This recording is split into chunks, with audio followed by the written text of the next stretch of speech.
Hi hello my dear brothers and sisters, எல்லோருக்கும் வணக்கங்க. இந்த வீடியோவில் என்ன பார்க்க போகிறோன்னா, சாம்பார் தூள் வந்து எப்படி அரைக்கிறதுன்னு பார்க்கலாம். எங்கள் அத்தை ஸ்டைலு, எங்கள் அத்தை எனக்கு சொல்லி கொடுத்தது. எங்கள் அத்தைனா எங்கள் அப்பாவோட அக்கா, அவங்க தான் வந்து எல்லாருக்குமே வந்து இதை சொல்லி கொடுத்துருக்காங்க. ஸோ அவங்கக்கிட்டேருந்து நானும் கற்றுக்கிட்டேன். காலகாலமாக அவங்க இப்படி தான் அரைச்சிட்ருக்காங்க. ரொம்ப டேஸ்ட்டாக இருக்குங்க இந்த சாம்பார் தூள். இது வந்துட்டு சாம்பாருக்கு, புளிக்குழம்புக்கு எல்லாத்துக்குமே போட்டுக்கலாம். ரொம்ப நல்லாயிருக்கும். இதுக்கு என்னென்ன தேவையான பொருள்னு பார்த்திங்கன்னா வந்துட்டு மிளகு 100 கிராமு, சீரகம் 100 கிராமு, வெந்தயம் 100 கிராமு, அப்புறம் வந்துட்டு கடுகு 100 கிராமு, அதுக்கப்புறம் வந்து பெருங்காயம் வந்துட்டு 50 கிராமு, கட்டி பெருங்காயம் தான் வந்து எடுத்துக்கணுங்க.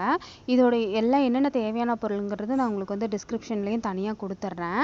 அதுக்கப்புறம் வந்துட்டு தனியா வந்து 1/2 கிலோ எடுத்திருக்கேங்க.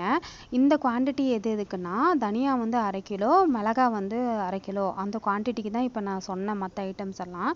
தனியா வந்துட்டு நல்லா வெயிலில் வந்து ஒரு 4 நாள் நல்லா காய வச்சுக்கிட்டேங்க. இப்போ எல்லா பொருளையும் வந்து நம்ம ட்ரை ரோஸ்ட் பண்ணிக்கணும். எண்ணெயெல்லாம் எதுவுமே ஊற்றக்கூடாது. மிளகு வந்து நல்லா ட்ரை ரோஸ்ட் பண்ணிக்கணுங்க. அந்த 100 கிராம் மிளகையும் வந்து நம்ம அப்படியே கடாயில் போட்டு நம்ம அதுக்கு அப்படியே நம்ம ட்ரை ரோஸ்ட் பண்ணிக்கணும். நல்லா மிளகு வந்து நல்லா வெடித்து வரணுங்க. அதுதான் வந்து அதோடைய கன்சிஸ்டன்சி. இதை வந்து கருக்க விட்டுறக்கூடாது. அதுக்கப்புறம் வந்து சீரகம் வந்து கடாய் சூட்லேயே வந்து நல்லா பொரிஞ்சிடும். நல்லா பொரிஞ்சு வருங்க. அதுதான் அதோட லெவலு. அதுக்கப்புறம் வந்துட்டு வெந்தயத்தையும் நல்லா வந்துட்டு நல்லா ட்ரை ரோஸ்ட் பண்ணிக்கணுங்க. எதுவுமே எண்ணெய் ஊற்றக்கூடாது. வெந்தயமும் நல்லா பொன்னிறமாக நல்லா பொரிஞ்சு வரும். கொஞ்சம் பொடிச்சு வருங்க. அதுக்கப்புறம் வந்து கடுகு. நான் எப்போவுமே கடுகு சேர்த்த மாட்டேன். இந்த டைம் தான் கடுகு சேர்த்துறேன். ஏன்னா கடுகு சேர்த்துனா கொஞ்சம் டேஸ்ட் வந்து என்ஹான்ஸ் ஆகும்னு சொன்னாங்க. அதனால் வந்துட்டு கடுகு நான் ஆட் பண்ணிக்கிறேன். கடுகு வந்து 100 கிராம் நல்லா பொடிச்சு வரும். அந்த கடுகு எடுத்துக்கணும். அதுக்கப்புறம் அடுத்தது வந்துட்டு சாம்பார் தூள் வந்து உபரி வரத்துக்கு வந்துட்டு நான் காமிச்சிருக்கேன் பார்த்துங்க, இந்த ஆளாக்கு கணக்கு. அதாவது நம்ம நார்மலாக டீ குடிக்கிறோம்ல, அந்த கப்பு மெஷரிங் எடுத்துக்கோங்க. இதில் வந்து கடலைப்பருப்பு வந்து அந்த கப்பில் வந்துட்டு 1 கப்பு எடுத்திருக்கேன் நான்.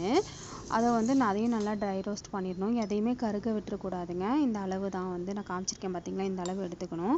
கடலைப்பருப்பு, அதுக்கப்புறம் வந்துட்டு துவரம்பருப்பு அதே அளவு, அப்புறம் உளுத்தம்பருப்பு, அதுக்கப்புறம் வந்து ரைஸ். நம்ம சாதாரணமாக சாப்பாட்டுக்கு யூஸ் பண்ணுறோம்ல, அந்த ரைஸ் எடுத்துக்கணுங்க. இந்த ஐட்டம்ஸ் எல்லாம் நம்ம எதுக்கு இதோட ஆட் பண்ணுறோம்னா, குழம்பு அப்போ தான் நமக்கு வந்து உபரி கிடைக்கும். குழம்பு கெட்டியும் கிடைக்கும். குழம்பு வந்துட்டு ரொம்ப தண்ணியாக இருக்காது. இந்த ஐட்டம்ஸ் எல்லாம் நம்ம சாம்பார் தூள் ஆட் பண்ணும்போது நல்லா வந்துட்டு குழம்பு நல்லா கெட்டியாக கிடைக்கும். அதுக்கப்புறம் வந்து கருவேப்பிலை, நல்லா 1 கைப்பிடி அளவு கருவேப்பிலை போட்டுக்கோங்க. நான் கொஞ்சம் கருவேப்பிலை தனியாக எடுத்து வச்சுருந்தேன். அதனால் வந்துட்டு இதில் கொஞ்சமாக ஆட் பண்ணிக்கிட்டேன். பழைய கருவேப்பிலை, காஞ்ச கருவேப்பிலை தனியாக எடுத்துக்கிட்டேன். அதுக்கப்புறம் வந்து பெருங்காயம். இந்த பெருங்காயத்தை வந்து ரோஸ்ட் பண்ணுறது தான் பெரிய டாஸ்க். இதில் பெருங்காயம் வந்து நல்லா மாய்ஸ்சரைசிங் இருக்கும்போதே வந்துட்டு சின்னதாக கட் பண்ணி தனித்தனியாக வச்சுக்கோங்க. வச்சுட்டு அதுக்கப்புறம் கடாயில் போட்டு வந்துட்டு வறுத்துக்கோங்க. அது கொஞ்சம் ஒட்டும். அது நம்ம கரண்டிலே தட்டி விட்டுட்டோம்னா அது வந்து கலரிக்கிட்டே இருந்தோம்னா அது ஒட்டாது. இதில் உள்ள மாய்ஸ்சரைசிங் எல்லாம் போய் பெருங்காயம் நல்லா கெட்டியாக இருக்கும். அதுதான் இதோட கன்சிஸ்டன்சி. எல்லாத்தையும் வணக்கி எல்லாத்தையும் ட்ரை ரோஸ்ட் பண்ணி ஆற வச்சுருங்க. நல்லா ஃபேனுக்கு கீழே போட்டு ஆற வச்சுருங்க. இதோடு சேர்த்து மிளகா வந்து ஆட் பண்ணிக்கோங்க. மிளகா வந்துட்டு இந்த குண்டு மிளகா ஆட் பண்ணிக்கிட்டிங்கன்னா உபரி நிறையா கிடைக்கும், காரமும் கிடைக்கும். நல்லா வந்து அரைச்சிட்டு வந்தாச்சு. நல்லா கமகமன்னு இருக்கும்.